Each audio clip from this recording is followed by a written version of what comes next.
அனைவருக்கும் வணக்கம். இன்னைக்கான ஆன்மீக பதிவில் நம்ம பார்க்க போகிற ரொம்ப ரொம்ப முக்கியமான ஒரு பயனுள்ள தகவல் என்ன அப்படின்னு பார்த்தீங்கன்னா, கோவிலுக்கு சென்று சாமி கும்பிடும் போதும் சரிங்க, இல்லை நம்மளுடைய வீட்டில் பூஜை அறையில் வந்து சாமி கும்பிடும் போதும் சரி, ஒரு சிலர் பார்த்தீங்க அப்படின்னா கொட்டாவி விடுவாங்க. இந்த கொட்டாவி வருகிறது அப்படின்னா நிச்சயம் உங்களுக்கு பாதிப்பை இது ஏற்படுத்தும்.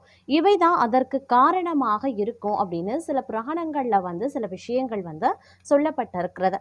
அதிலும் நாம் இறைவனை வணங்கும் போது கொட்டாவி வருகிறது அப்படின்னா அது வந்து பெரும்பாலும் அது நன்மையாக இருக்குமா அல்லது தீமையாக இருக்குமா அப்படிங்கிற விவாதங்களுக்கு மத்தியில் அதற்குன்னு சில காரணங்களும் அதற்கு வந்து ஏன் வருகிறது அப்படிங்கிற ஒரு சில நிகழ்வுகளும் வந்து உதாரணத்திற்கு சொல்லப்படுகிறது. அது என்னென்ன அப்படிங்கிறத பற்றி தான் தெரிஞ்சுக்க போகிறோம்.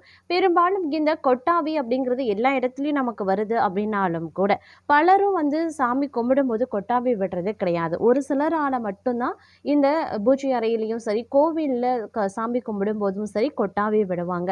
பலரும் பார்த்தீங்கன்னா கொட்டாவி விடும்போதே வந்து ஏன் கொட்டாவி விட அப்படின்ற மாதிரியான கேள்விகளை எழுப்புவாங்க. அது வந்து செய்யக்கூடாத ஒரு விஷயம் அப்படின்னு சொல்வதுண்டு. இருந்தாலும் அதையும் மீறி ஒரு சிலருக்கு வந்து சாமி கும்பிடும்போது அந்த கொட்டாவி வருது. அது ஏன் வருது அப்படின்னு அவங்களுக்கும் தெரியாது, அதனுடைய காரணமும் வந்து தெரிஞ்சிருக்க வாய்ப்பில்லை. அதற்கான காரணம் என்ன, புராணங்களில் இது குறித்து என்ன சொல்லப்பட்டிருக்கிறது அப்படிங்கிறத பற்றின பல முக்கிய தகவலை நீங்கள் தெரிந்த பலன் பெற வீடியோவை ஸ்கிப் பண்ணாமல் கடைசி வரைக்கும் பாருங்கள். வீடியோக்குள்ளே புகிறதுக்கு முன்னாடி இது வரைக்கும் நீங்கள் நம்ம சேனலை சப்ஸ்கிரைப் பண்ணலை அப்படின்னா உடனே சப்ஸ்கிரைப் பண்ணிக்கோங்க. அப்படியே பக்கத்தில் இருக்கக்கூடிய நோட்டிஃபிகேஷனுக்கான பெல் பட்டனையும் ப்ரெஸ் பண்ணிக்கோங்க. சரி நேயர்களே, வாங்க வீடியோக்குள்ளே போகலாம். வேலை பளு காரணமாக உடல் அசதியாக இருக்கும்போது, சரியான தூக்கம் இல்லாமல் இருக்கும்போது கொட்டாவி வருவது அப்படிங்கிறது ஒரு இயல்பான விஷயம்தாங்க.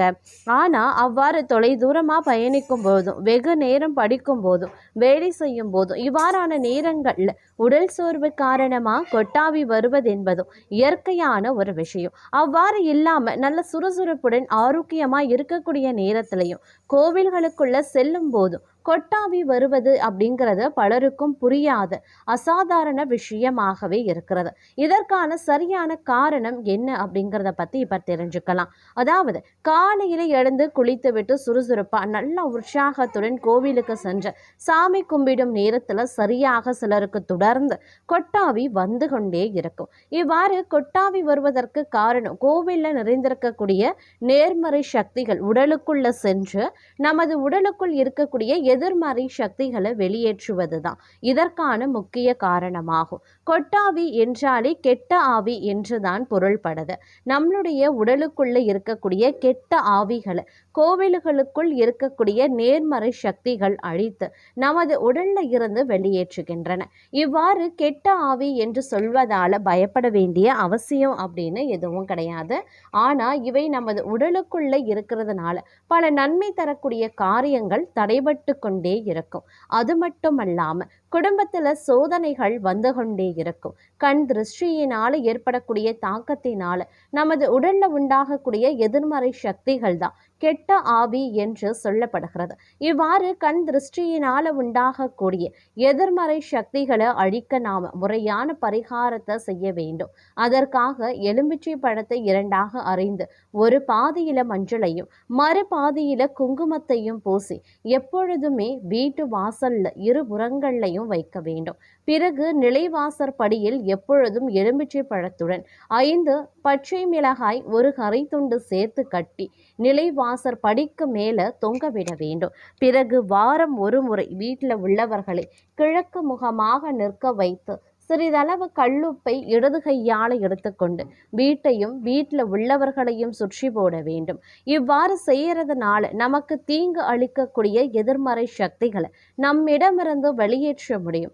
இவ்வாறு கண் திருஷ்டிக்கான பரிகாரத்தை முறையாக செய்து வந்தாலே நம்மிடம் இருக்கக்கூடிய தீய சக்திகள் வெளியேறி கோவிலுக்கு செல்லும் பொழுது கொட்டாவி வருவது அப்படிங்கிறது நின்றுவிடும்.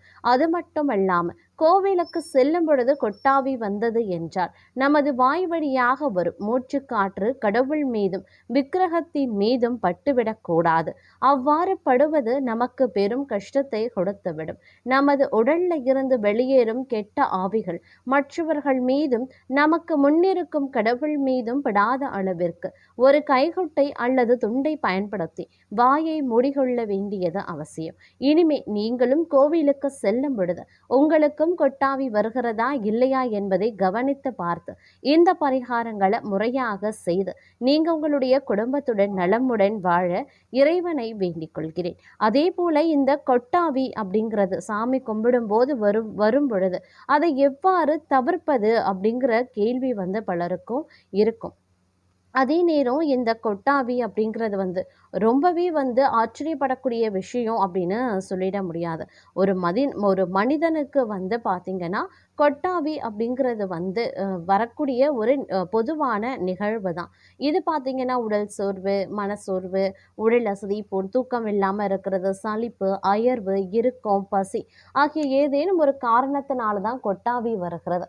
சுவாமி கும்பிடும் போது கொட்டாவி வருவதற்கு காரணம் அந்த பூஜையில் ஸ்திரத்தை அல்லது விருப்பம் இல்லை அப்படிங்கிறத உணர்த்துவதாகவே பலரும் கருதுவாங்க. அதனால் நம்ம கோவிலுக்கும் சரி, வீட்டில் இருக்கக்கூடிய பூஜை அறைகளையும் சரி, நாம் இறைவனை வணங்கும் போது கொட்டாவி வருகிறது அப்படின்னா கண்டிப்பாக நீங்கள் அதை தடுத்தே ஆகணும். அதாவது ஒரு கர்ஷிப்பையோ இல்லை கைக்குட்டையோ வச்சு உங்களுடைய வாயை மூடிக்கிட்டீங்க அப்படின்னா கொட்டாவி உங்களை தாண்டி வேற எங்கேயும் மற்றவர்களையும் பாதிக்காது, இறைவனையும் அது பாதிக்காத வகையில் இருக்கும். அதே மாதிரி கொட்டாவி அப்படி இல்லைன்னா கெட்டாவி அப்படிங்கிறது ஆன்மீகத்தில் இதுக்கு சொல்லப்படுவதுண்டு, அதனுடைய பொருளாகவும் விளங்குகிறது. அது ஏன் கோவிலுக்கு சென்றால் மட்டும் கொட்டாவி வரும் அப்படின்னா அங்கு நேர்மறை சக்தி ரொம்பவே அதிகமாக இருக்கும். அதே மாதிரி நம்மளுடைய பூஜை அறையிலையும் பார்த்தீங்க அப்படின்னா நாம் வாரம் வாரம் வெள்ளி செவ்வாய் தோறும் பார்க்கும் பொழுது பூஜை செய்வதுண்டு. ஒரு சிலர் தினமும் கூட பூஜை செய்வாங்க. இவ்வாறு நம்ம பூஜை புனஸ்காரங்கள், நல்ல நல்ல சுவாமி பாடல்கள், ஆன்மீக கதைகள் இந்த மாதிரி நம்ம இது பண்ணும்போது நம்ம வீட்டில் அதிகப்படியான நேர்மறையான ஆற்றல்கள் நிறைந்து இருக்கும். அப்போ நம்மளுடைய உடல்ல இருக்கக்கூடிய கெட்ட எதிர்மறையான ஆற்றல்கள் சாமி கும்பிடும் போது அது அந்த நேர்மறையான ஆற்றலினுடைய தாக்கத்தால வெளிவரக்கூடிய பட்சத்துல நமக்கு அது கொட்டாவி மூலமா வெளியே வருகிறது. அதனால தான் பெரும்பாலும் கொட்டாவியை விடக்கூடாது இருக்கும். நாம இப்போ கொட்டாவி விடும்போது அந்த எதிர்மறையான தாக்கம் பார்த்தீங்க அப்படின்னா நேர்மறையான தாக்கங்களை கொண்டவர்களை பாதிக்க செய்யறதோடு பூஜை அறையில் இருக்கக்கூடிய விக்கிரகங்கள், சுவாமி படங்களையும் பாதிப்படைய செய்யும். இது பார்த்தீங்க அப்படின்னா உங்களுக்கு உங்களுடைய உடல் ஆரோக்கியம் ரீதியாகவும் உங்களுக்கு உங்களுடைய குடும்ப சூழ்நிலை காரணமாகவும் பிரச்சனைகளை ஏற்படுத்த ஒரு மிகப்பெரிய வாய்ப்பாக அமைஞ்சிடும். அதனால முடிஞ்ச வரைக்கும் பார்த்தீங்க அப்படின்னா கொட்டாவி விடுறத முற்றிலுமாக தவிர்ப்பது அப்படிங்கிறது ரொம்ப நல்லது. ஏன்னா உங்ககிட்ட அதிகப்படியான இந்த எதிர்மறையான ஆற்றல்கள் இருக்குது அப்படின்னாலே கொட்டாவி சாமி கும்பிடும் போதும் கோவிலுக்கு செல்லும் போதும் வரும். அப்போ அதிலிருந்து நீங்கள் வெளிவரதற்கான வழிமுறைகளை, பரிகாரத்தை நீங்கள் செய்தாலே போதுமானது அப்படிங்கிற ஒரு ஆன்மீக தகவலோடு இன்றைய பதிவை நாம் நிறைவு செய்து கொள்ளலாம்.